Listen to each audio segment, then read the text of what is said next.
You're listening to the AFTERBUZZ TV network, now the largest new media platform on the web, and your #1 source for after-show entertainment.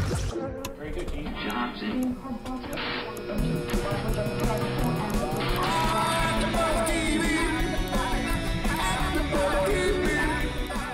From the AFTERBUZZ Studios in Los Angeles, California, presented by Maria Menounos and Bing.com, and streaming live thanks to Akamai Technologies, it's AFTERBUZZ TV's Game Control Live. Hey guys, what is up, and welcome to Game Control Live. Listen right now to some Mega Man 3 Sparkman Techno Remix by Eternal718. We only bring the dopest beats here.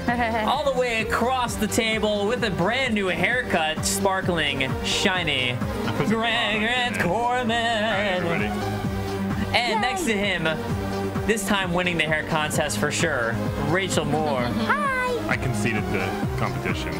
Yeah. You're like, I'm done with this. Yeah. You couldn't take I it. threw my hair down. Ugh, But also in the competition with a slightly going back to brunette pink hair, Kaori Takee. Hi guys. Hi. And guys, I'm just listening to Sparkman music. Dave Klein, because I love Sparkman because he is the best. And guys, it's dope. In the booth we've got Rachel Moore. That you do, ladies and gentlemen. It's Rachel 2.0. What? If you can't see it.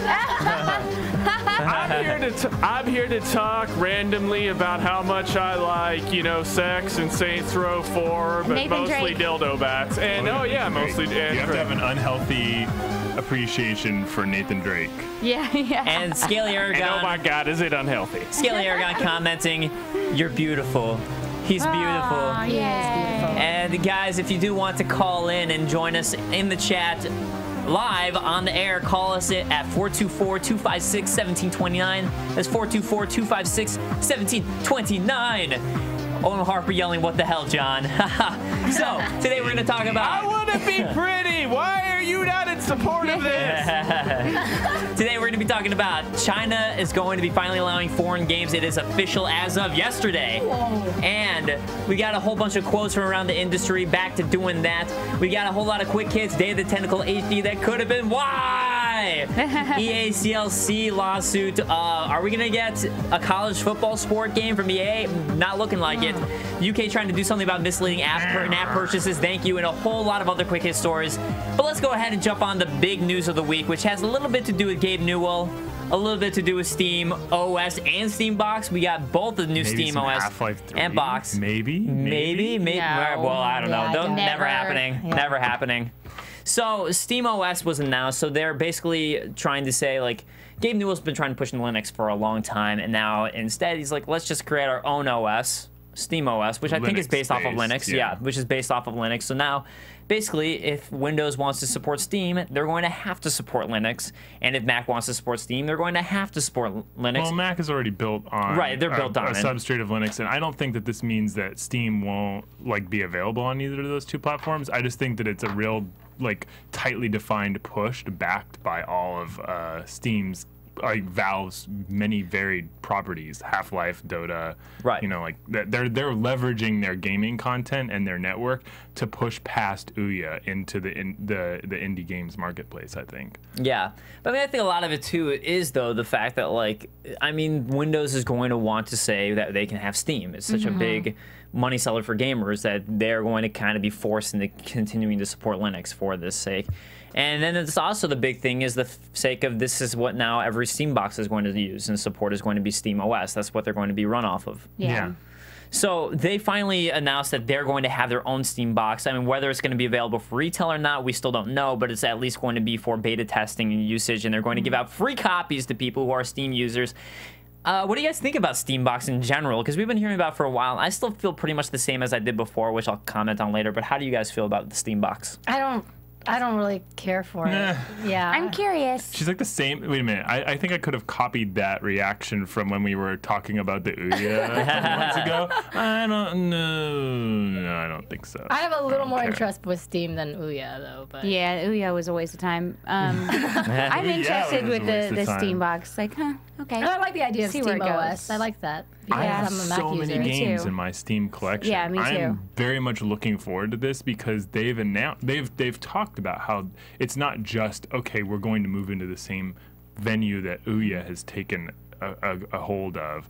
They've actually said, like we have a bunch of games that we already work that already work with the Steam OS, and we're going to make sure that even though this is a Linux system instead of PC or Mac, and if you've played on PC and Mac with Steam, you know that there are just some games you can't play Yeah. on Mac. So your collection gets vastly smaller when you move true. to Mac. That does drive me crazy because I'm a Mac too. user, and there's a lot of deals or games that come out that I'm like, wow, I really want this game, but I'm a Mac user, and it just isn't supported on That's Mac. probably why I Same haven't thing with been the Steam full OS, Steam. unfortunately. Like, there's only a certain number of games that will be supported by the Linux operating system that it's built on. So you're going to see like your collection on PC go from like huge to small when you load up that collection on Yeah, we're going Steam to OS see a for lot of short porting while. going on from the companies that they want this to work.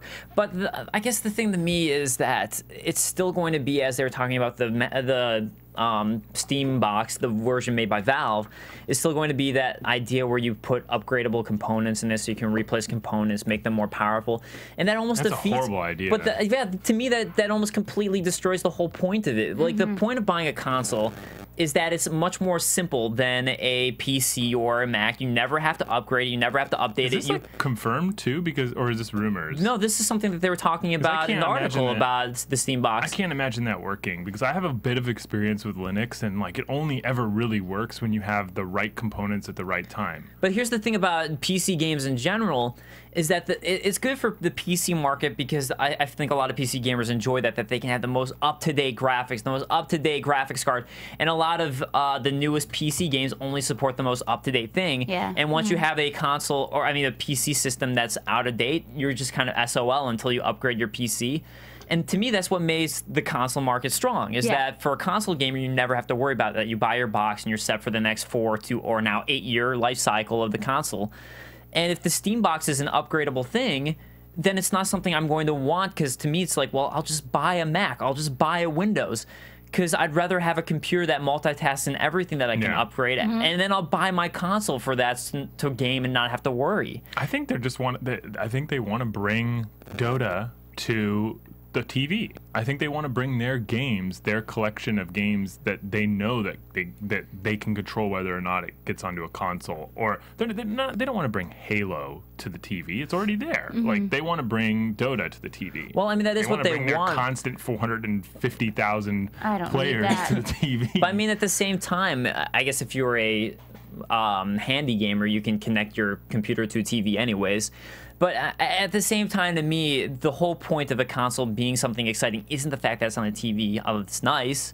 It's the fact that I never have to worry about upgrading it ever. Yeah, And I think that's kind of the problem with a Steam box. And I think it would need to do that too. I think you need to do that for a Steam box because that's how new PC games are. Well, I don't but know regardless, if I'm the target. I don't know if I'm the target audience or not. But for me, the only reason that my PC isn't hooked up to my TV currently is because I don't want a nasty-looking PC next to my TV. My TV and computing environments are completely separate. Although my Xbox can sit next to my TV because it's a much more Because it's all unified sleek, structure, shiny. But you So, want- but here's look the at that. question. I think that if I wanted to go It's out and good. buy like a PC to connect to my TV, why not do it cheaply and effectively? And I've already tried the Steam operating system on the PC, the full screen experience, and I like it. So I think that I would go out and actually buy that. So- I'm definitely over the Ouya. So Curtis AG Oh, Gamer yeah. says, in my humble opinion, I do believe that Steam machines could end up being the console killer. No, Again, I don't think so if you need to upgrade it. And here's my question for you, Grant. I don't I understand think, your... I don't think they're going to give us the option to upgrade. I think that's meant as a holdover to keep people interested. But then I if don't you- think that if you most can't- manufacturers are going to make their. They're also talking with. But if you working can't with upgrade others. your Steam box, then once those new Steam games start coming out, those new Windows games that a lot of times you need the best graphics card to play, the best of whatever to play, then all of a sudden your Steam box starts to become a little more obsolete. I don't think they're targeting that. Like the Xbox 360 and the PS3, they stood. So you on literally the just same want to pay hardware $400 so you can play all the games you already own on a TV? The Xbox 360. I mean, we don't know how much it's going to cost. Yeah. I was just shooting out a number there. But the Xbox 360 and PS3 stood with the same hardware requirements for 8 years. So I think that it's not uncalled for to say that the Steam box might have like a more unified set of requirements. And like I said, I'll just go back to saying they want to bring Dota to a larger audience. They want to bring games like that to a larger audience, and those aren't really hardware intensive. It's not it's not Call of Duty, it's not the next Battlefield, although they might want to try that. I don't think that is not what they're sitting around the table going like, this is what we're going to do. We're going to finally bring Call of Duty and Battlefield to the home theater because it's already there. I'm thinking something like finally is all I'm going to say. I'm saying something like Crysis 3, which is very much known as a PC intensive game. But what did Alyssa White say? Alyssa White in the chat says that it's been rumored the Steam box is going to be priced at $9.99. That's what the Piston was originally priced at back when we first talked about this story, like way back in the day. That's a daunting number for me. I don't think it's going to be that much. But yeah, we really don't know how much the Steam box is going to cost either, and I think that'll be also big dependent as how much the Steam box ends up costing. It's also important to note that they are working with a number of different hardware manufacturers who all have their own idea about how they're going to implement it. So there's the Steam box. Hey, we have a call coming in, ladies and gentlemen. Hey, who is it? Who are you? Who you be? Do we have screening? What? No, we don't. But you're on Game Control Live. What's up? Hey guys, it's Watchtower here. Hey, what's up, man? Watchtower. Hi. You guys are talking about the Steam OS and all that, and last night I'm currently taking Linux and all that, and I think honestly it's going to do all right, but it's not going to last long in the console wars. They're just probably just wanting to test it out. They'll go back to their PC. Yeah, I agree with you. I mean, I don't think it'll do terribly. I think with the fact that what makes Steam strong to me is the fact that it's a PC-based console. Right. System. I also think that, you know, since we haven't seen what the console will look like, maybe it'll give people to buy the physical disc and use it for that. Yeah. That's a possibility.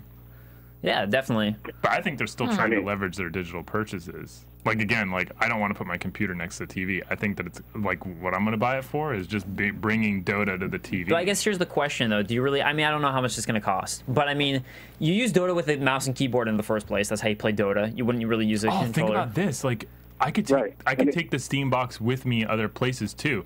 If I wanted to wrap up my PC gaming experience and take it with me to like work or somewhere else, like in a friend's house, like what am I dragging with me? But okay, how much does it cost though? Do you have? Like, but the question is, you have headphones. Like, you have $400 at disposal. Let's just say scenario, you have $400, and that's how much it costs. I mean, we have no idea. Okay. Do you want to spend it on a Steam box? Do you want to spend it on a PS4? Do you want to spend it on like that much more games when you already have Steam? All right. Well, Watchtower, what's up?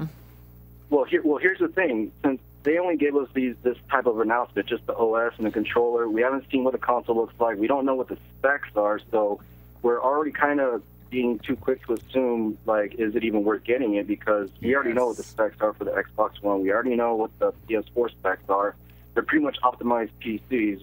You know, what will Steam specs what will they be? I mean, obviously, since it's going to be more of Linux-based and all that, I'm guessing they're probably going to give you that option to upgrade the parts bit by bit. But, you know, we just have to see what else that they'll say. Yeah. No, that's a good... now, they're just... Yeah. No, I mean, that's a great point. I mean, we really don't know the specs yet. We don't know the price yet. And a lot of that's going to change because they're going to be using, as Grant said, different console manufacturers for all of it. So a lot of it's just purely speculation at this point. But again, it really is just that question of if it's something that is already supported on PC where that's their basis, is it going to be worth spending money to buy something that you essentially already have if you're a Steam gamer for a console version and spending that extra money? So, I mean, that's the real question. I mean, as long as it's better than the UUA, I don't think so. I don't think that's a hard goal. That's a very low bar. Yeah. It's got to get over. That's a very low bar you're saying there, Watchtower. But thank you so much for calling in, man. And I think it's your birthday weekend, right? So happy birthday. Yeah, happy birthday. Happy birthday. All right, God. thanks, guys. Have a good one. Yeah, you too. Have a good one. It's like a running hop. That's the bar that they have to get over. Maybe not even a running hop, like a walking, like kind of like. That's the bar. Yeah, I know, to get over the Ouya, not that big. But let's go ahead and move on to the next topic, which is that it is official. We talked about it before, that China might be allowing this sell and the trade of foreign games. It is officially happening October 1st. It was announced, I believe, yesterday that for real officially that they're going to be doing it. There's going to be one specific trade sector in China that allows this, and they're going to be constantly checking up on it, making sure everything's going as planned. But this is really big news because That's this is huge. There's gonna be one company huge. that sells it. It's gonna be like brought in, and it's gonna be the price is gonna be pumped up in order to like to bolster their like social network, their social like initiatives with the video games and all that Well, stuff. yeah, I mean, it's definitely going to affect the social networking as well. I mean, I think that was in the article too. I mean, this is really big news for China that this is happening, and it's good. It's good. I still want to see what they do. It's also going to completely and utterly change the landscape of gaming. Not in this generation, but the next generation. Everything is going to be 2 changed. billion more people to play with. Yeah, I mean, the great That's thing... the point. Yeah. Suddenly, all the game, suddenly, the major titles are all going to be geared to appeal to the Chinese audience. I already ignore most of the Russian Asians and like. love gaming, and this is going to be great. Well, the other huge thing, too, is just the sake of all these game companies that haven't been selling quite enough copies. Even like that 1 extra million copies that maybe you could sell in China, giant for the sake of making sales, for the sake of like making ends meet for how many copies you need to sell. So maybe we'll see less companies starting to flop, even if they're making poor business decisions, which some of them have been doing, because now all of a sudden you have that much bigger of a market that you can sell to, which is great. You have that many more potential buyers, so I'm excited about it for that sake. Buyers. I am definitely excited about it, but I'm also a little bit wary. Well, here's one thing. China has been a grab bag for companies to go there to sell their products. Like sometimes it works out really well. Other times it's a nightmare because the government is just as bad as a knockoff company in some instances. Like they will try to copy your product. They will try to limit your product. Like they'll put an import tax on it, or Microsoft sells them an Xbox at $499, but the Chinese consumer, when they go to buy that Xbox within China, it costs $1,000, right? You know, like comparatively. So if they can remove the barriers that prevent the government organizations or individual companies from taking advantage or even stifling competition, then it would be a good thing. But this is already progress, so... Yeah. At least it's not banned outright. Yeah. And you're not going to get pulled over or, like, put in jail for possession or trying to sell it. It's big. Well, here's another big thing, too, is that... I guess I was reading one article that mainly you play free-to-play games in China. That's what's really big right now. And a lot of people are afraid. Yeah, China. That's silly. Yeah, baby. Communism, baby. It's a party. It's a party. But the big... Red cups, too. Yeah, perfect. But the thing, though, is that... I totally lost my train of thought because of the communism party. But, so... The thing is that right now, all the games that the Chinese play, for the most part, are free-to-play games. So there's a lot of speculation that the Chinese gamers won't be very responsive to the fact everything else. I don't think so. with buying a $60 game that's not free-to-play. One of the things I heard recently is that they do more than we understand them wanting these types of products. They actually look for other products from other countries because they understand the difference in quality between, like a mass-produced product even from foreign countries, but from their own country, and a quality crafted product or like an artisan product. And that's the same thing with games. Like a free-to-play game might be like considered of lower quality compared to like a more individualized experience or something a little bit more premium. I don't think that it's going to be 100% outright, like complete unadoption, but I think that they have their own ideas about and definitely their own buying practices, but I think it's more in line with ours than People think. Yeah. Yeah, I agree. Yeah, I hope so. I would love to see I'm excited for this. I think they'll be okay with spending money for a game that they can actually play now, and it's not. I can go back to playing League of Legends and some competitive games like Halo, as long as they're able to compete on the same servers as we are, and like go back to owning people, because that'll be the first time that they're playing them. Yeah. No, they're gonna rise to the top. They'll get good quick, but the first month, like, yeah. But I'm kind of curious as to how they're going to be screening it. Like, what are they going to not allow in, and what are they going to accept? I think it's going to be just like Australia. I think it's going to be like so much more difficult to like Australia's get in a game. Unique. It has there's going to be like a block. Like, you won't be able to purchase like questionable content. Or so Saints Row 4 won't be allowed in China? Yeah. Yeah, I don't think so. that's not gonna happen. So I don't know. I don't think they'll censor it on the terms of like what they feel is appropriate. I mean, that might be the excuse, but you know I think they definitely will. China. You're talking about one of the. I mean, like China. No, that'll be their. Apart from countries in the Middle East that are under Sharia law, I think China is the most restrictive. The only reason that no one complains about it is because their products haven't been able to get in the first place. It's not like they're experiencing like. It's not like they're experiencing heavy regulation. They're not even subject to the regulation until now. I mean, and I think I was briefly talking about like social networks, because I have a friend in China who's not allowed to use Facebook or Twitter or anything, and he goes through illegal ways, I won't say his name, to use that stuff. Don't and now say I'm his wondering. name. Well, we're not going to say his name, although it's Craig and he's in Guangzhou right now. Yeah, no, I have a friend in Dubai, and there's like websites they can't go to.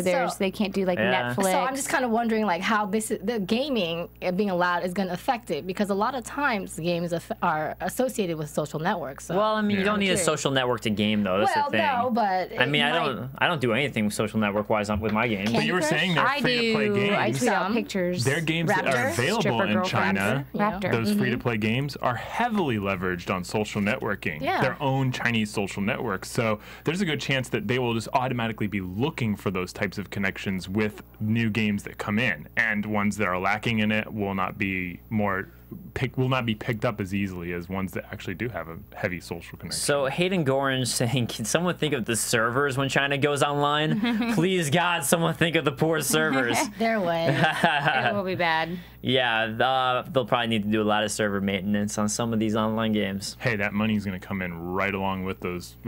Michael Kennedy. People. Absolutely. Michael Kennedy saying when China starts playing GTA Online, internet explodes. Probably. If they're allowed to play GTA, we'll see. That's also a questionable one. All right, so that's it. Let's get to some of our gaming moments of the week. Yay. Rachel actually has a gaming moment of the week. I know. Oh my God. Do you? So let's start because speaking of GTA. I thought about it on my way here. My moment of the week is just one person, and it's Trevor in GTA 5. He is awesome. Do we have video? Oh, we've got video. There's so much video of that guy on the internet now. Wait, that's not Trevor, is it? Oh, That's Michael. Wait. that's Michael. I haven't even played the game. What's cracking? This was the video said Trevor introduction, Johnny Casey. Oh yeah, we have to skip forward a little bit because this is Franklin and Michael. Yeah, there's a good like probably 5 minutes. Oh, we skipped it. I think Anyways, when you Franklin. first meet Trevor, no, Franklin's boring. He's super boring. When you first meet Trevor, he has a chick bent over his kitchen counter, doing it from behind. She talks about doing some drugs, and then it's censored. And then the girl's boyfriend comes up, and he's like, "Man, you doing my lady friend?" Who you might recognize. Yeah, if you're a GTA fan, you'll recognize him. Spoilers abound. This is about 5 Oh, is to it 6 Rachel who's hours going to be in it? No. And that's why I remember? No, not me. And then he stomps his face in, and it's amazing. But everything Trevor does is angry. Hey, I recognize There's that guy. What? What are you talking about? He's if from you haven't played GTA a previous 4. he's from GTA 4. He's like the leader of the I didn't play through GTA 4. Oh, okay. So basically, in this scene, since we are spoiling it already, we might as well spoil it all the way. Trevor's a badass. This is one of the main characters from the DLC expansion in GTA 4. Yeah. You play as this guy, this biker guy that he's about to beat the hell up. And instead of just beating him up and He like kills him. he kills him. Yes. He'll be dead in like about. So a character that we all knew and loved. I actually like that character the most out of the I did the too. previous I expansion. liked that Lost or whatever it was called DLC for GTA 4 better than I liked the full game. Yeah, I liked it a little bit better than the Ballad of Gay But I Tony love as Trevor. well. Okay, so how are you liking GTA 5 compared to like Saints Row 4? Because you're kind of like, Yeah, I don't know. I prefer Saints Row still. What? All right, I was It's just curious. more fun. GTA is like Rockstar just wanted to make a movie, but they can't, so they made a game. So they make you play through some of the most boring parts, which is driving people around What, you and get to be a chasing dudes in janitor? cars. You get to be a janitor and mop things in GTA. Oh, What? God. That's fantastic. I mean, they have really good cutscenes like this, but I want to play this. I want to do this. I don't want to watch he's it dead. happening. Are you sad you couldn't play the torture scene? Yes, I'm sad that I can't do all the fun stuff. All I do is drive everywhere. You gotta just get into it and like do it for 4 hours, and then you'll get to that stuff. Because honestly, it's like there's a lot of exploration that needs to get done. Still, the only reason Too I really much. want this game is just for the sake of saying F you traffic and just like driving Yeah, around I LA. love Dildo doing bat, that. So Yes. it's already at a disadvantage since there's no dildo bat or As far- great tentacle. You don't know that yet. stuff. The story It's is not getting in a little there. hard for me to follow. I love Trevor, but I think as far as story goes, I like Michael the best so far. Michael is a wuss. Unfortunately, Trevor comes out as being like between Michael and Trevor, like they're two different sides of one person's mind. But I don't care about they're Trevor's story. extremes of almost the same character. Like Trevor is like more reactionary. Like he's the character that's more of a video game character. Michael's like the more of the character that you play in real life. Like he's got like, okay, Godfather. I've got to. Right, but I like Michael's story better than Trevor. I like playing Trevor because he just doesn't care and I like it's Trevor. ridiculous. I would just like it to be just a tiny bit more Franklin is the violent. most Just a useless tiny character. bit. You know, He I actually, it's funny, I actually purposeless. sent I like whatever, Franklin, Yeah. yo. Because Franklin's boring. pretty interesting stuff. Even though I haven't played the game. friends Of are more course, hate the interesting. black guy. No. Franklin's friends and his associates are way more interesting than he is. I'll say that. Like that's something you guys have experienced. Well, Franklin's the first character that you play as. Yeah. Besides the opening, like, would you admit that Franklin's friends are more interesting than he is? Yeah. Like, I'd rather just- play as one of Franklin's associates than I would him. I don't know. Can you empathize more with Franklin though? 'Cause- Well, No, I can what's funny empathize is, with. Oh, okay. I can empathize with everybody that Franklin knows better than. I was, him. Okay. I He's was a reading useless an article character. and I don't have an aunt. I don't. I live was with reading an my article aunt. and I showed it to Grant and Patrick. Basically, there's a questionables about racial profiling because Franklin, when he's just walking by a police officer, all of a sudden like a star comes up. Oh, Whereas- really? Yeah. Other than What? Like, That doesn't Michael. happen. So people were making some observational judgments based on That's whether or never not happened to me. the LSPD were racist or the game is racist towards Franklin's character. And I actually experienced quite a bit of like quite a few oddities just walking around as Michael and Trevor. Like I would walk by a person and they would immediately call the police. And I would Well, maybe walk to get by- more infamous. Police would storm into an intersection, and if I was in their way, This part was awesome. They would immediately target me as a threat. This part was awesome because it he shows starts Trevor talking to just his how foot. awesome he is. So Trevor's now at the biker bar, and the biker's like, "Where's our friend He's that on he my just shoe." killed?" So he picks up his shoe. There's brain matter from their friend on their shoe, and he starts talking to it. And then I think he flicks it at them. It's awesome. Alyssa White's saying you have to do the torture scene. I thought you watched it. I didn't think you No, played it. you participate in it. Okay. Well, then I'm wrong. See, that's why I haven't played the game, so I shouldn't be commenting on it. But Grant, what is your moment of the week? No, we'll do yours. I don't have one yet. What? Whoa. I'm still mulling it over in my head because there were a couple of announcements and like. Okay, I'll do mine then. 1 second. So, all right. So, Shadowrun, an old game, 20 years old, in fact. They just found out that there is a new cheat that nobody discovered in Shadowrun from 20 years ago. And I always love stories like this because I want more games nowadays to have like cheat stuff like that and like little like debug modes and things that you can discover and find. Because I always thought that was part of the fun of old school games was the cheats. And even though I usually didn't use them or I wouldn't use them very much, it was just fun to try and find them and discover them. So to me, it's just, I always love hearing about stories like this. Or like when the GoldenEye thing came out about like 10 years later when they had all the cheat codes for GoldenEye for getting all the cheat codes in the game. Yeah. The cheat for getting the cheats. We that got was amazing somebody. to me. We got to call in. What is up? Who you be? Saved by the collar. Don't have a gaming moment. You're on GCL. What's up? Ari still to go. And me. Hey, it's Alyssa. Hi. Hey, what's up, Alyssa? I just wanted to say what my gaming moment of the week was, What it be? since it pertains to GTA 5. Is it Trevor? So, hold on. What are you saying? Is it Trevor? Trevor? Yeah, is it No, him? it doesn't pertain to Trevor. Mine doesn't, at least. So Like, what you is know it? how you can have the iPhone app? Yes. Okay, I customized my car, my fake Audi, which I loved, made it hot pink, and put all the special stuff on it, and played as Michael. And when you get further in the story, your son steals your car. He stole my car. I was so upset because it was hot pink and beautiful, and Michael looked amazing in it, and then that stupid dickhead of a son stole it from me. I vowed to kill him now. Bad kid. Yeah. So is your Jimmy moment is of the week annoying. going to be when you kill him? Yeah. Yeah, is it going to be Yeah, when you well- catch up with him and tear off his ears, or? When I find him, I'm running him over with my car. Oh. With his car now because he stole it. So that's Yeah. his car. Yeah. Yeah, he said he's bringing it back. I highly doubt that. But Can't you just like steal another car though and make it hot pink in GTA? You can. You Well, it's can. not the same though. I was attached to that Audi. Yeah. Well, I mean, all those modifications that you make to it, won't it just show up in your driveway after the next mission? It should constantly Yeah. respawn You in your modified garage. This one's Audi. completely gone now. The Audi, right? Because it's part of the his car. story. Yeah. Yeah, it's part of the I think story. Yeah, It'll the come back. storyline mission. I think it'll come back. Yeah. I think you'll see that car in the future. I hate that Hopefully. iPhone app. I hate it. Does anybody notice that the it's not technically the? I mean, doesn't the one that Trevor used look more like a Windows phone? I haven't paid attention. I know, yes. Yeah. I totally know Thank you- exactly but what thank you're you for talking calling, about. Alyssa. We appreciate it. No problem. All right, so Kaori, what is your moment of the week? Well, it was going to be the full roster reveal for the WWE 2K14. But now instead it's Trevor which from we Grand all Theft need Auto to go 5. play. No, but I just wanted to give a shout out. So it's going to be my gaming of the week. I'm going to use my slot here. There was this. What, did I make it sound nasty? Kind of. I'm What? with ya. I'm with ya. Thank you, Rachel. Thank you.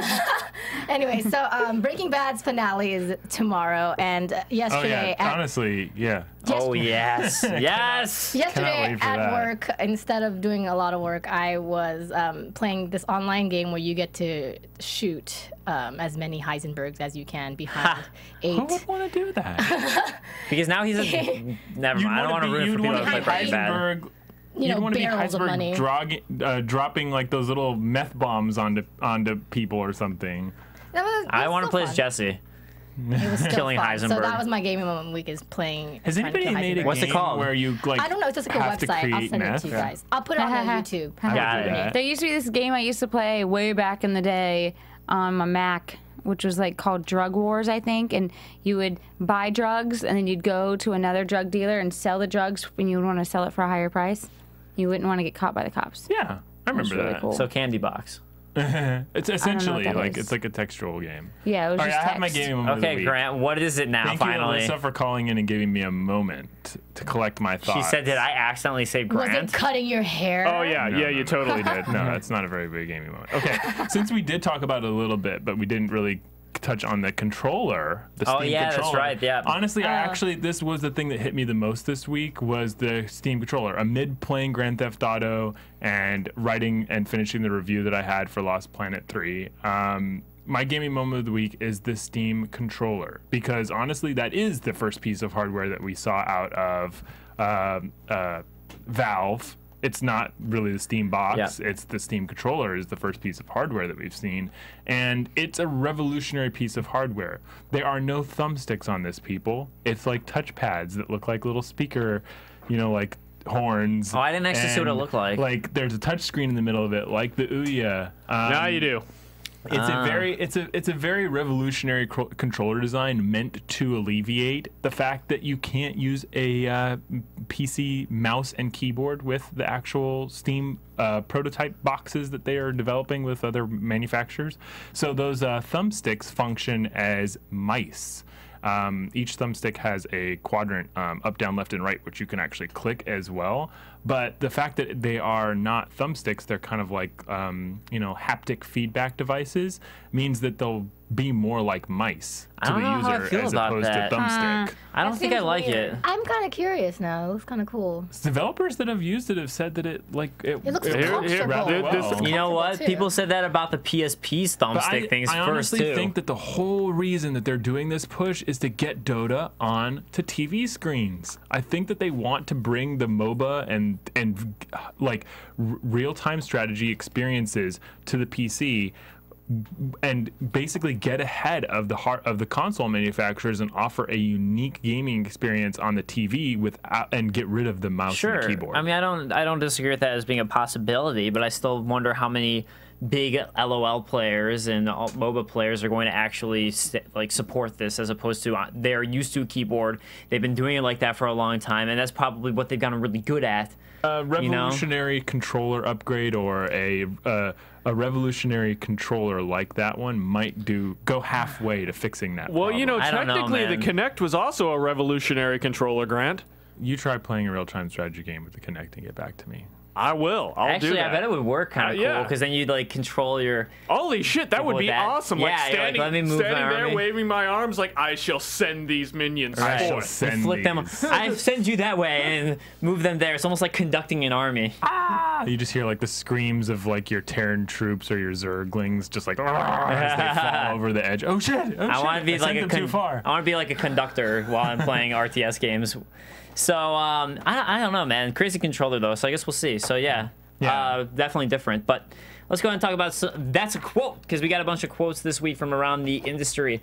So, Eric Hirschberg from Activision, saying that Activision wants to, quote, do the right thing.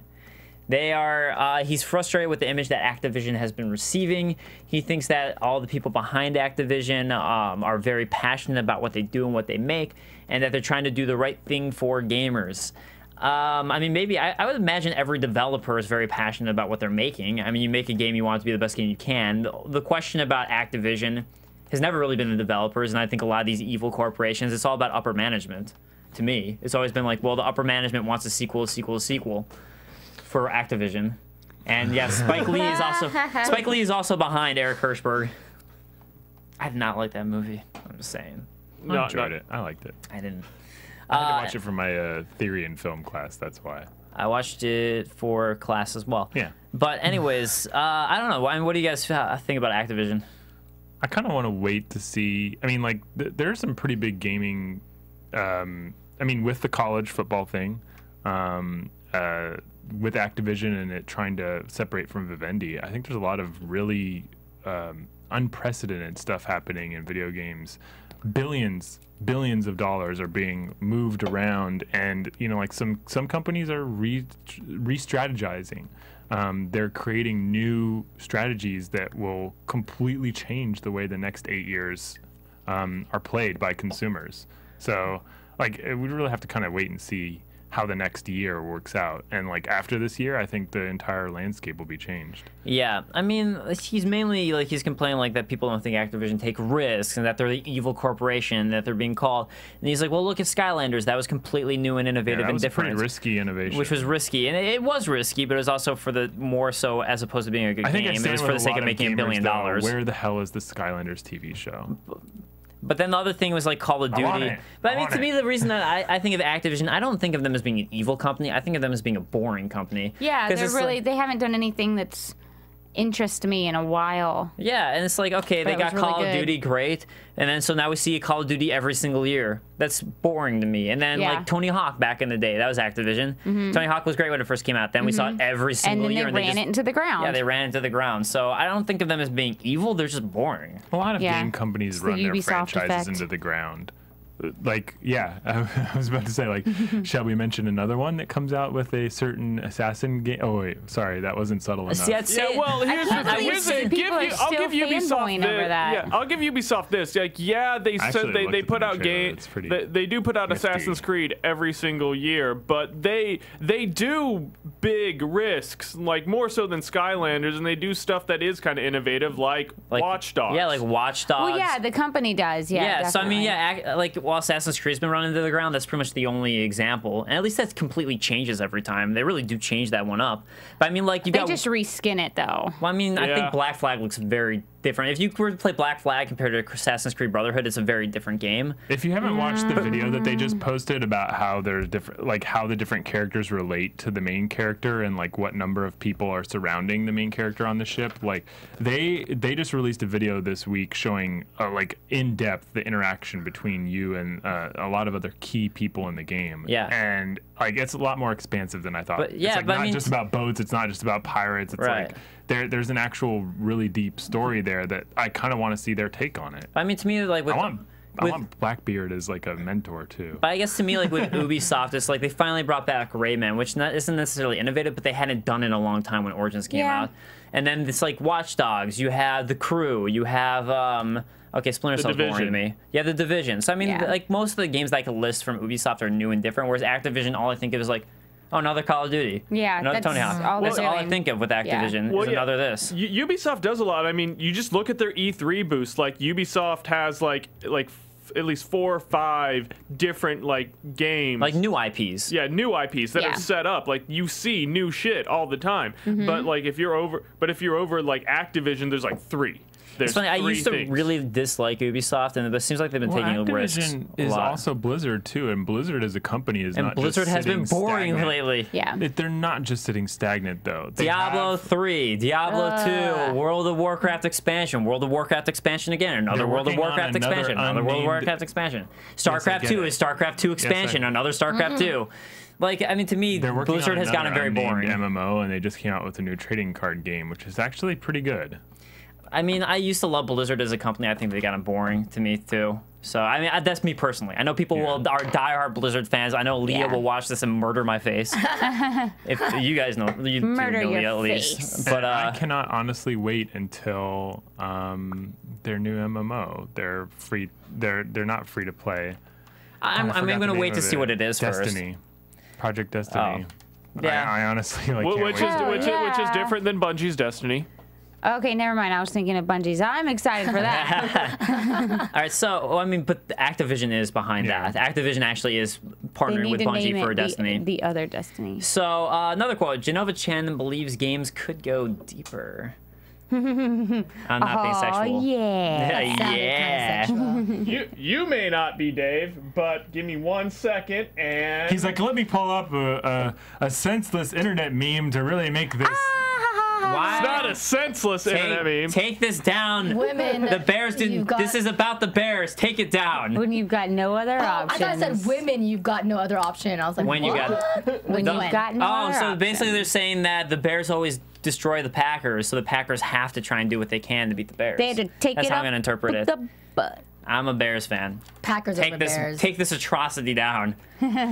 But anyways, point is, so Jenova Chen basically believes that emotionally games haven't been explored yet as far as emotions go. And Jenova Chen's behind Journey, for those of you wondering. Yeah, and I liked this article a lot, but what was he talking about that he wants more female gamers? There's a lot of female gamers, especially now. They're the biggest consumers.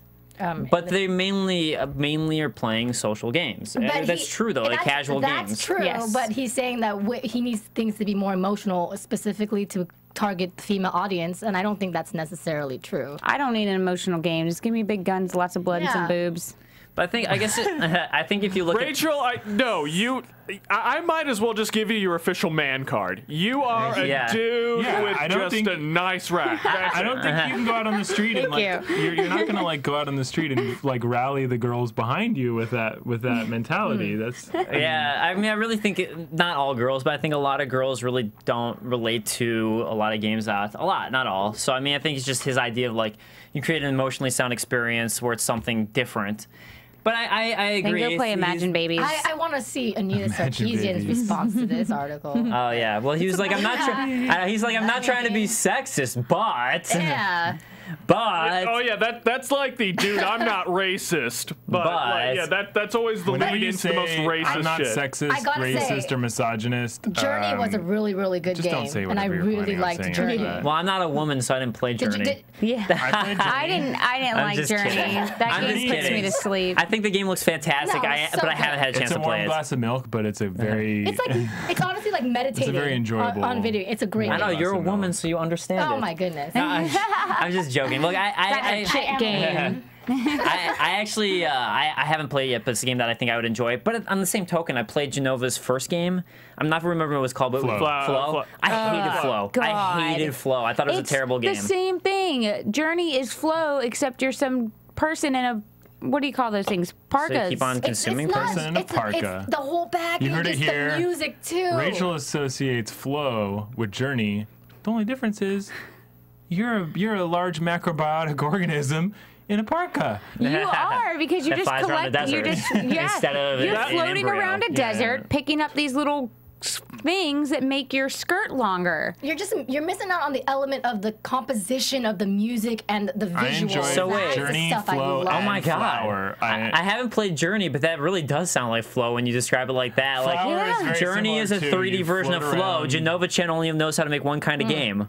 If you put that little Maybe. character, the little Journey character, in Flow, they're the same freaking game. You don't get to. I still want to play Journey, though. You don't Yes, get to like please. really upgrade. You like, kind don't of get to jump and delve you get to deeper. twiddle your feet and go doodle-doo, doodle-doo, It's like that. good. And that's I about really it. enjoyed all three of those. Here's the games. other thing about his article, though. He was also his talk is he was talking about how there's no Pixar and there's only when a family-friendly game right now is just a kids game and there's no Pixar, which is for everyone. I was like, Mario, Nintendo. Yeah, that's what I was That is the thinking, too. Pixar video Hello? games. Yeah, you big dummy. But I have no opinion on Journey because I haven't played it. I honestly did not like Flow at all, though. No. I don't know. No. But Journey, I really want to play Journey. Wait a minute. Did you try it Go on the play it. PS3? Too artsy fartsy. Dave, Hayden did you Gorins play- raises his hand nervously and says he liked Journey. Did you play Flow on the PS3? I agree with you. No, Fort I Dog. played Flow on the PC. Okay. I actually cut an interview way back 6 years ago for Game Zombie on Flow. Yeah, I mean, Way back when. his games they're not hard to get into, but they are hard to appreciate. You know who my favorite indie developer used to be, but now I think they've gone to Flow artsy, is now I forgot. They did Pixel Junk No, that's not I who I'm love thinking of. Pixel Junk I do Monsters. Too. I do too. That's not who I was thinking of. I was thinking of Twisted Pixel. They did the Mall. They did. Yeah, the Mall was great.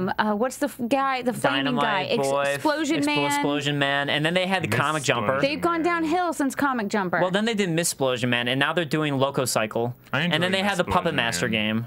Yeah, but I used to interview them every year. They're cool guys. Man, they were my favorite for a while there, and then I don't know, that Puppet Comic Master game Jumper looked cool. killed me. I haven't played the Puppet Master one. I like Comic Jumper. You didn't like it? No, it just. I mean, it wasn't didn't innovative, but I speak to me. enjoyed it. Yeah, didn't speak to Explosion you? Man and Maw was amazing. Missplosion Man was boring to me because it was just It was Explosion just Man 2. Explosion Man with a chick. I thought still that liked was it because boring. she wore pink. It was totally Mr. Explosion Man with a chick instead. And It was that's what like- was like so great. it was like it was Pac-Man on the face versus of it, Miss Pac-Man. It was the modern day Pac-Man. How are Chicago peeps mean, Gary? are. I'm a Chicago peep. That's why well. we know. We have ample experience. And you're a of total you being douchebag, mean. Dave. Your primary experience with Chicago people. Good point. Your nickname is Dave the Douchebag, and it was given to you by your friends for a reason. That is a good point. That's very true. You didn't even argue that one. Nah. It's I know, it's it's now easy set peasy. in stone. All right, Mark Rubin has a quote that basically he believes games are becoming harder to make. Mark Rubin behind Call of Duty for Treyarch, I believe. He thinks games are becoming harder. Are getting harder. Talking about a Also company not that sexual. spends That's more the and more most money obvious on thing their to say games ever. Of every course, year. they're getting harder to make. What? Yeah. Yeah, I mean, every time there's an Clearly. upgrade, games are get harder. He is a Dave, it doesn't work. You got to let Rachel do it, and then we can go from Games there. are getting harder to make, but they do need to go deeper. Yeah, exactly. he is part I of agree a with that. company Thank you. whose primary goal has been to spend more money on making games to create more of a value in their games to make more money.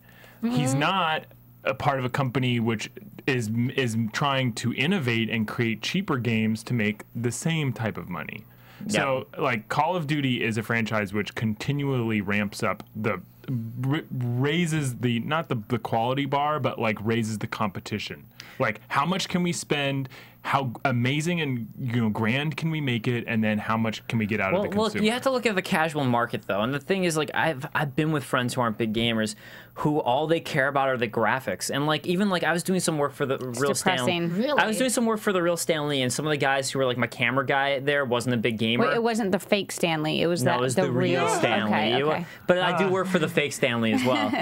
But it was like at E3, and the cameraman, I was like talking about these really cool games. He's like, I don't care, man. What game has the best graphics? I'm like, what does that matter? Like seriously, like look, all these games have great graphics. Yeah. Which game has the best graphics? How Who many gives a games crap? does that guy purchase? But the point or is he a GameFly or a Redbox only type But he consumer? purchases about 3 a year. But the thing is, like, that's a lot of gamers only purchase 2 to 3 games a year. And so like you look at like the fact that there are rising costs now, and you want to be able to justify these rising costs, and there's higher and higher consumer expectations too. And that's the issue, is that this new generation, even though like some people are going to expect the highest of highest graphics, a lot of people who aren't expecting the highest of highest graphics are going to be like, well, it's got to at least look as good as an Xbox 360 game. Whereas before this generation, people didn't have that association as much. It's because they don't make up their own minds. They just look at what they're being told to buy, and they're like, what's the hot new game right now? Oh, Call of Duty? I'll buy that. And that's like all they'll buy that year. They don't go and try other games, and they don't play anything else. I kind of keep looking back to some of like the things that shocked us. We were not shocked at how well Call of Duty was going to do. Mm-hmm. We're not shocked about how World of Warcraft did and like how it's kind of dwindling. What we're shocked about is how well Minecraft did. For me, like what was surprising last year was a Kickstarter game that made a couple $1,000s goes on to make like enough money to fuel 2 sequels, and the purchases after the game's released, Kentucky Route Zero, like are enough to, and like the critical response is enough to get people that wouldn't have normally played that type of game playing it. Like that to me is where like where his blind spot is. Are these truly innovative experiences that didn't really cost like 10,000, 100,000, it's a random rare fluke that happens. I want to be the next Minecraft. I'm just putting out there. I don't want to be the next Call of Duty. I want to be the next Minecraft. I mean, look, I agree with you that like a lot of us gamers, that's what we look for. But the fact is, like Rachel said and Kaori were mentioning, that that's so rare that happens. And even these games that you use, like great indie examples that don't make a huge amount of money, that's also super rare. Look at how many Kickstarters fail. Yeah. Mm-hmm. Look at how many things completely fail and flop. The risks in the games that he's talking about are much, much more inherent. And they are, but they're not as big of risks to the developers themselves, because a publisher usually takes the risk. Switches overnight with those franchises as well. We saw it with World of Warcraft. We've seen it back and forth with Call of Duty and Battlefield. Like loyalty switches overnight. They'll put $300 million into a game and think they're going to make $1 billion, and then they fall short. Same thing with Tomb Raider, Square Enix. Like they think they're going to make like 8 million in sales, and they only sell 600,000. They're screwed. They're out on a limb, and they've screwed themselves. Yeah, but at least like in that regard, the difference is that the publisher's taking the risk. Whereas when you look at a Kickstarter campaign or something like that, or an indie game, it's the developer taking the risk. He's a developer. Right, but I mean, still, like, he's just more like it's hard. And I think his complaint is that it's harder to make a game. And he's saying, like, stepping outside of Call of Duty, say you want to make a brand new IP and a brand new game, expectations are far higher than they ever were before, period. I mean, even if you look at an indie game, the expectation is far, far higher for indie games now than it ever used to be as well. I think you have to have great art usually for an indie game to succeed. It has to be interesting looking. Like there's so many Kickstarters that flop. When Kickstarter first started, I bet it would have been easier to get an indie game to succeed too. Kentucky Route Zero and Minecraft are prime examples of where success has come to people that have put in a lot of effort but didn't really need a lot of money to get to that point. I think they're terrible examples. No, well, Minecraft is a terrible example. It's such a fluke. A fluke. Yeah, that kind of success doesn't happen often. Yeah, but it wasn't a fluke at first. It was like an ingenious like mechanic that people enjoyed. Right, but I mean, it wasn't just success because it was successful. I'm just saying, like, it's like looking at Angry Birds again. Minecraft to me is like looking at Angry Birds and being like, well, yeah, you can. No one saw that coming. But he's saying that those development is like becoming more difficult. If anything, with Unity and like these game developers are smart and they're able to create games more easily nowadays, more than ever. The tools are there to make it so that, like, instead of toiling for 2 years and hundreds of hours, you only are able to release on one console. You can port it to 10 consoles at once. But I think the point, though, is more of like, say you made what was one of the first successful indie games? I mean, I'm just trying to like reach back. Say like Bionic Commando Rearmed, right? That game did really well for Xbox Live. Relative, yeah. It did. It did really well. It made them think about making a new Bionic Commando sequel. Sadly. I guarantee you, if that game came out today, it wouldn't have been successful because there's already been so many people doing things like that. It's already been so oversaturated at this point. It wouldn't have been as successful, and people would have even expected more. And before that game came out, people had lower expectations for what an indie game had to look like and had to be. Before you didn't have to look that good to be an indie game. Geometry Wars blew the hell up. Honestly, I think a game like Geometry Wars would have a lot more trouble finding success today than it did 6 years ago. I think even in the indie game market, it's harder to find success. I really do, because you get more oversaturated. People's expectations are far higher for indie games than they used to be. Like indie games, you used to not have as high of expectations, because now you have games like Minecraft where you're like, I want my indie game to be as good as Minecraft. A lot of people will think now. So it has raised the bar for that too. And Journey. I don't think it's that difficult to. I don't think it's that difficult to develop. Hey, Journey got nominated for Academy Award. With that as a target. Journey. But the thing is getting the money for it, and then if it doesn't succeed, you completely flop, and it's harder to succeed now, I think. I would go out on this. I recently read an interview with a Kickstarter developer who was making an indie game. Nothing huge or like amazing or like that required a whole ton of money. He made like $200,000, enough money to fuel his development for 2 years and enough money to pay his rent for 3. And he just like announced halfway through it, like, my regular work took precedence. I'm going to have to stop development, and I'm not going to give out any of the rewards. $200,000 down the drain. But yet you have other developers who are able to make standout products while doing other things, working for other companies for $8,000. And I think that it's not like these people are not fucking superheroes, to excuse the cuss word there for a moment. One person is able to turn shit to gold out of $8,000. Another person has trouble turning out a single thing for $200,000. Yeah, but it's not a difference in the mechanics of like, is it easier or less easier to create games nowadays? Those people that have been able to put out products for $8,000 or $10,000 are proof that it's easier to create games if you put your mind to it, and that is your primary focus. I mean, I don't know. I think in general it has become harder. I think every new console generation, every new cycle, it really, no matter what you're making, it's harder to make a game. And as a gamer, it's harder to pick what games I want to play. Because another thing too, I feel like if you make a good indie game, people really look at art now to stand out. It's got to be a unique art style or a good art style. Because you could have a fantastic gameplay. It doesn't have to be the best graphics in the world. No. But the art has to stand out. Otherwise, people won't even take a look at it. VVVVV was amazing. Yeah. But there aren't many games like that that are successful. It's very rare for a game to be super successful without at least having like a unique art style or something that sets it apart, I think. But whatever, let's move on. No, we have difference of opinions. It's all good. So let's go ahead and talk a bunch of quick hits. So this was the most depressing moment of my week. My gaming non-moment of the week. Your gaming depression. My gaming depression of the week. Day of the Tentacle HD had apparently been in the works with LucasArts. We were just now finding out. And they're about 80% done with it. An HD remake, just like the Monkey Island games, just like they did, which were awesome, the Xbox Live ones. Day of the Tentacle is my favorite adventure game of all time. Is that laughing or crying? I can't tell what that sound effect was. A little both. But yeah, point is though, with crying. After LucasArts went down and everything happened, the Day of the Tentacle HD remake. Yeah. It sounds like it is not happening. So no, because LucasArts is dead. No. That was that quick hit. Let's move on. So EA and the CLC are settling their lawsuit right now, and the settlement actually came up, which is basically that EA owes, I believe, $40 million. $40 million. And won't be making a college football game. So they won't be making a new. So remember, those of you keeping track at home.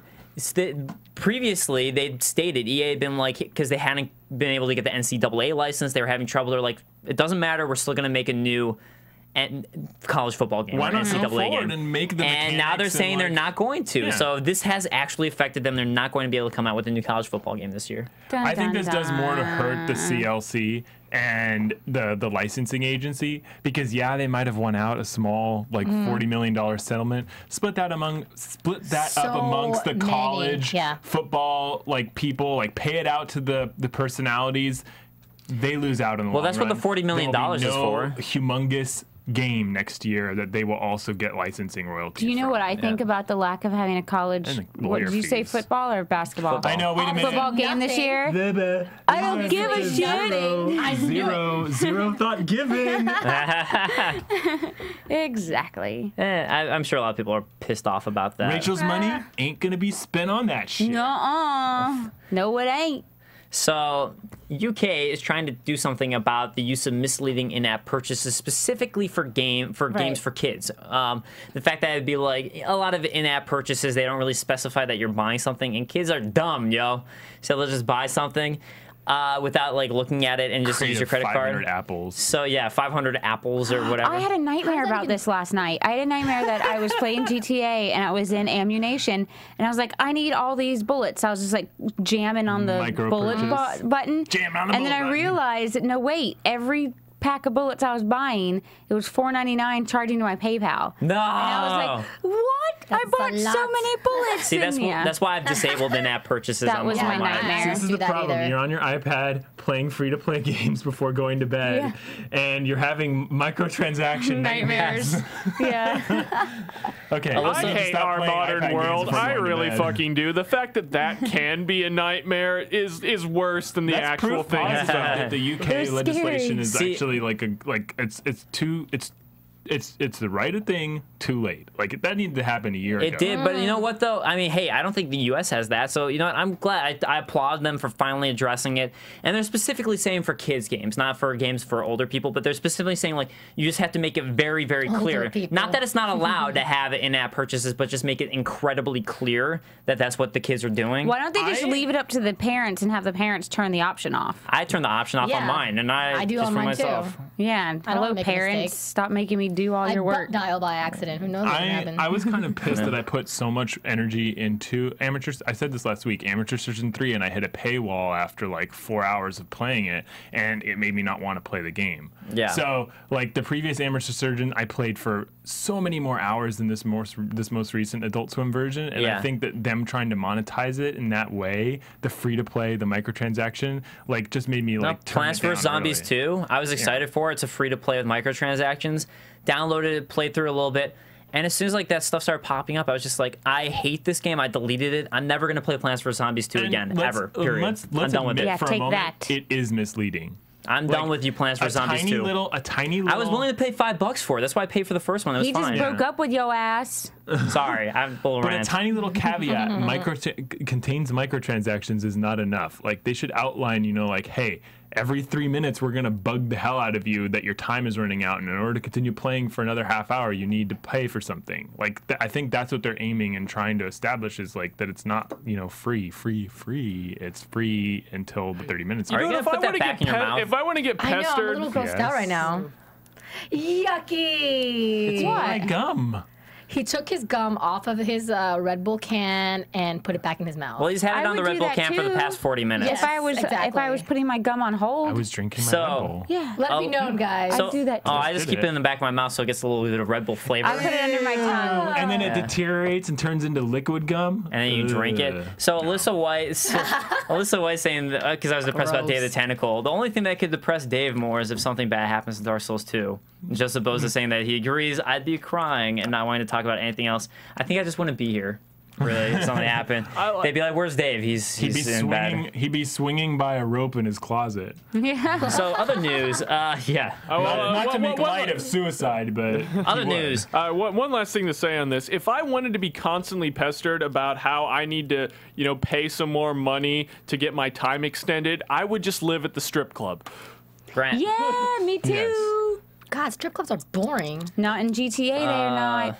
I think they're boring. Anyways, Microsoft Streaming Service is in the works. It's called the Azure Cloud Services at the moment. It basically sounds like Microsoft's answer to Gaikai, which is Sony's streaming service. It sounds very similar. And also, they were questioning about the possibility of backwards compatibility on the Xbox One for older games. And just like Gaikai, they were like, well, maybe. We'll see. They are just trying to throw things in. Wasn't one of the most recent Windows 7 or 8 codenamed Azure or something? Or one of the I'm not sure. interfaces? I think it's weird. They like the color blue. Isn't the Zurich like blue? Yeah. Right? Yeah, they like the color blue. Deep blue, I think. All right. Let's remember. Let's think back, guys. Let's think back and remember way back when the 3DS was struggling 2 years ago. Back in the day. Oh, the days when 3DS first came out and people thought that it was going to be screwed. It wasn't getting enough sales. There weren't enough games on it. Well, the 3DS in Japan has officially now outsold total copies sold than the Wii.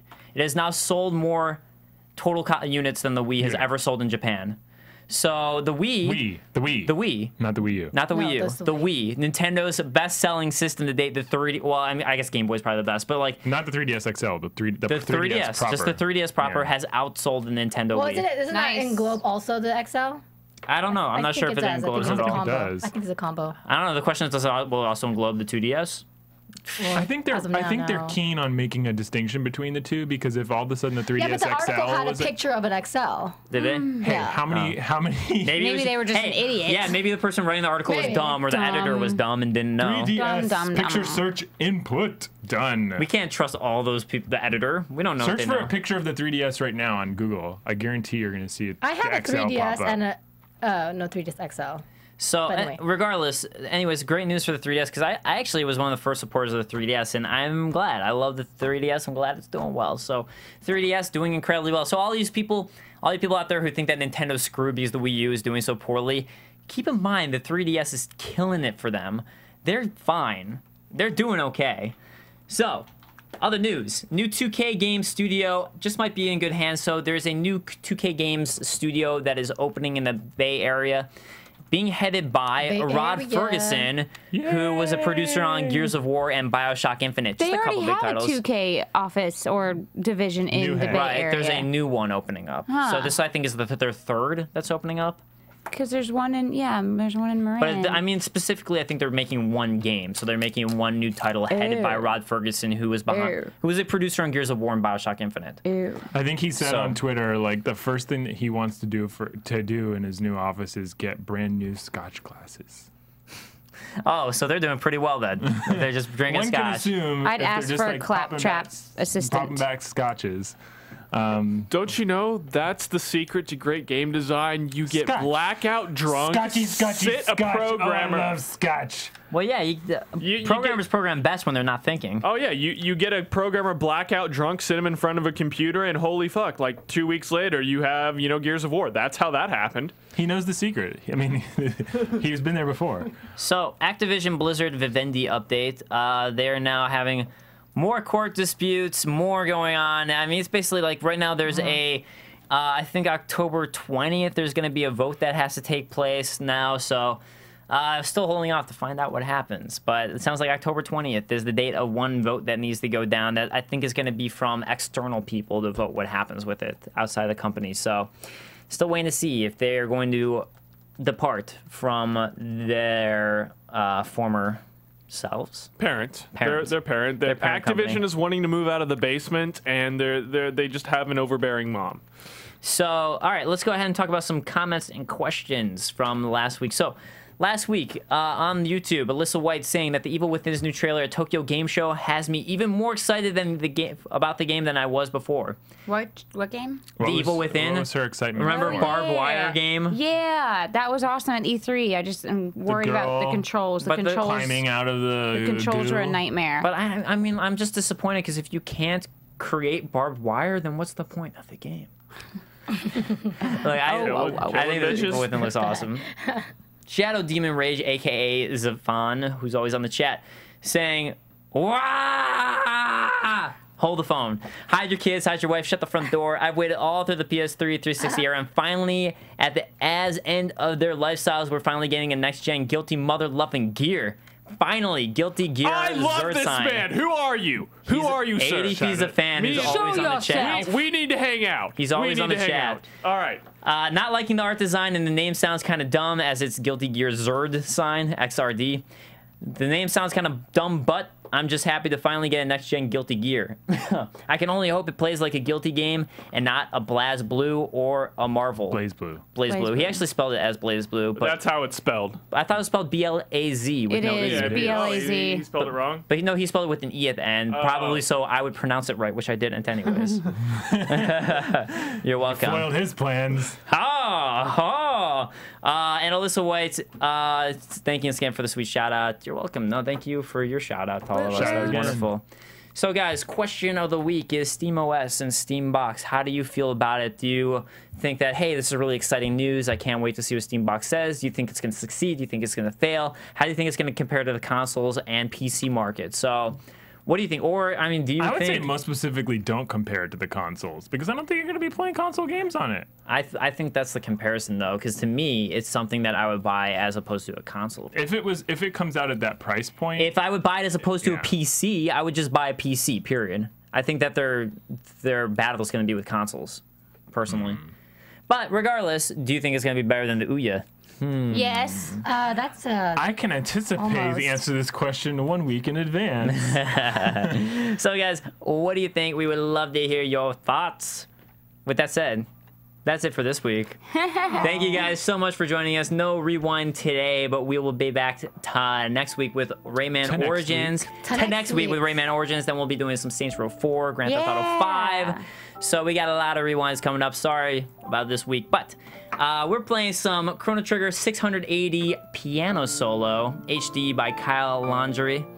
Gotta love Minecraft music. Gotta love some. Gotta love piano. I love like video game music piano remixes. I think they're beautiful. It's gorgeous. Well, especially since like this basically sounds like what how it was composed by Nobuo Uematsu. Nobuo did not do this. It was, he didn't do this one? No, he was in collaboration with, but there was I cannot. The name is skipping my mind, but it's another. Well, I know that there were two of them, but I wasn't sure who did which song and all that. But anyways.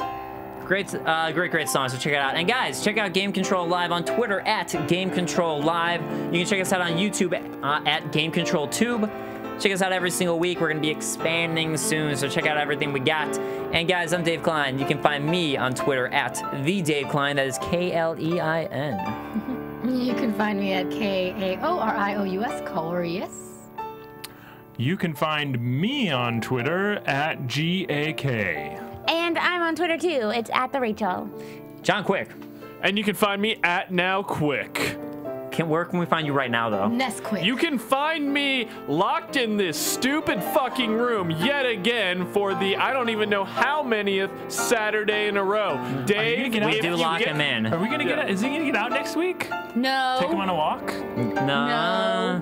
I mean, only if he needs to pee. There's a guy in here with a goddamn cattle prod who keeps shocking me every time he thinks I'm not doing my job well enough. You've met our incentive. Oh, yeah. Pretty much like, we're really a free-to-play app incentive. All right, guys. We'll see you next time. Peace.